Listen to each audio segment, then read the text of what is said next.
We'll return to more security stories later. But in the meantime, let's tell you that on this day 77 years ago, the United Nations Charter establishing the United Nations was ratified.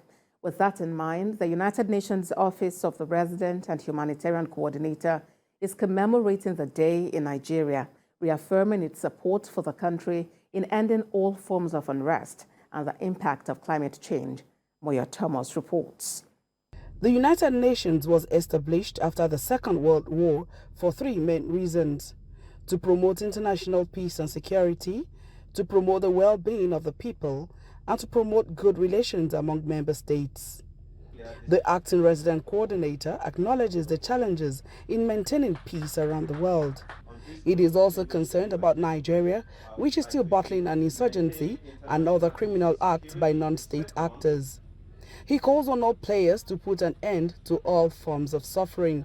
On this day, each year, we, the people of the United Nations, reaffirm our commitment to organization ideals and values and renew our mission to secure peace and prosperity for all in the humanity.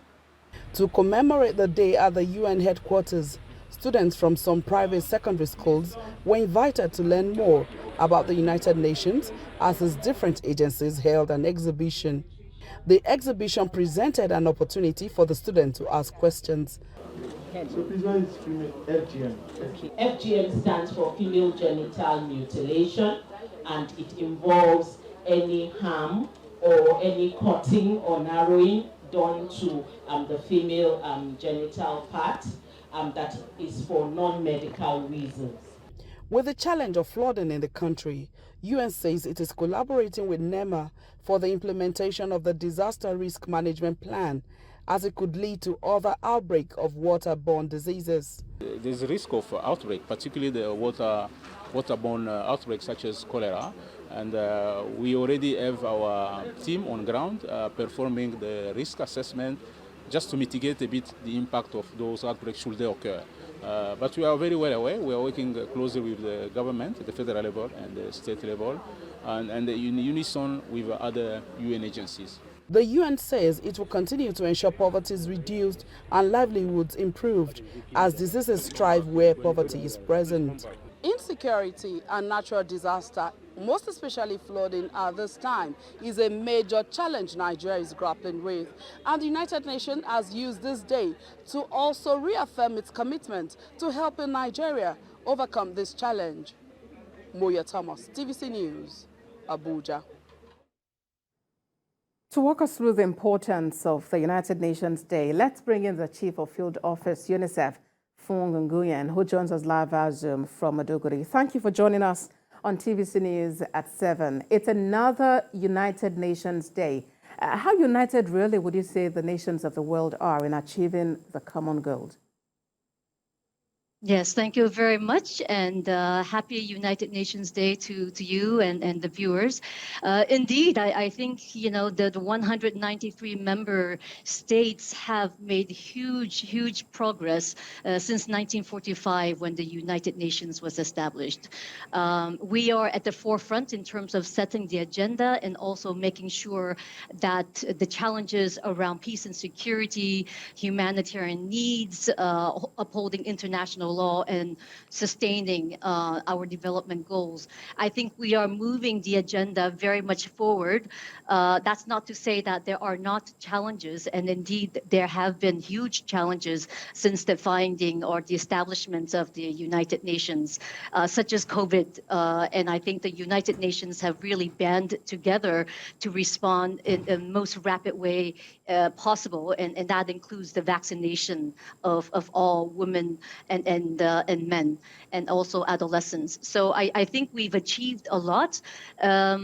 Nonetheless, I think if there's any one country or any one region that is left behind, our work is not finished. So there is still quite a lot we have to do, and we will continue to work with governments, with local government, federal government, and communities to find solutions and to really try to eradicate extreme poverty, the climate change.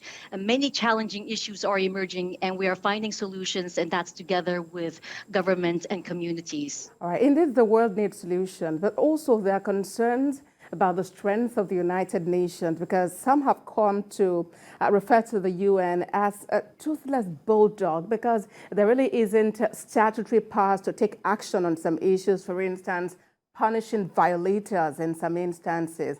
What then is the UN doing to further strengthen its powers and to ensure that nations obey its guidelines? Yes, I think, when the Sustainable Development Goals were established, they were established in heavy consultation among the 193 member states, with government, with civil societies. And this is the difference between what we're doing now as opposed to the Millennium Development Goals, where it was very much more experts driven and handed down to developing countries. The SDGs, what we're doing now with the 17 goals, there are, efforts underway, and we have been doing this since 2016, working closely together, not only to provide capacity support and also laying down legislation and capacity building and so forth. The challenge remains on the monitoring, and I think a lot of work still remains there to make sure that we're monitoring these rights violations against women, violations against girls and children. And that's what we're doing with the monitoring of the 6 grave rights violations.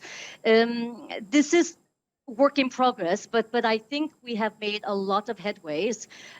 We have been able to work together among the countries and globally to make sure that when rights are violated, that we are monitoring them, but also making sure that we're working with legislation, with policies, with justice departments to make sure that those who perpetuate these violations are brought to justice. And this is something that we're working very closely with all member states, but very closely also with religious leaders, with armed groups and fighting forces. So our goal is really to make sure that we build peace as well as sustain peace, and making sure that the most vulnerable groups, those who are the poorest, those who are displaced, those who are refugees, those who are disabled, we make sure that we look out for those rights of those people.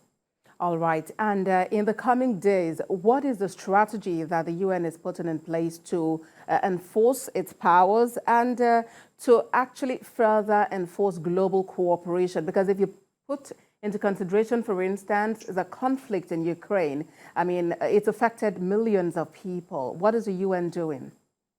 Yes, I think we monitor the situation. We work together with countries, with governments and civil society groups to make sure that these issues are brought to the forefront, and collectively we find solutions, and we use diplomacy and making sure that these solutions that are being brought forth, it is in a heavy consultative process, but at the forefront of it is really making sure that the most vulnerable people, their voices are heard.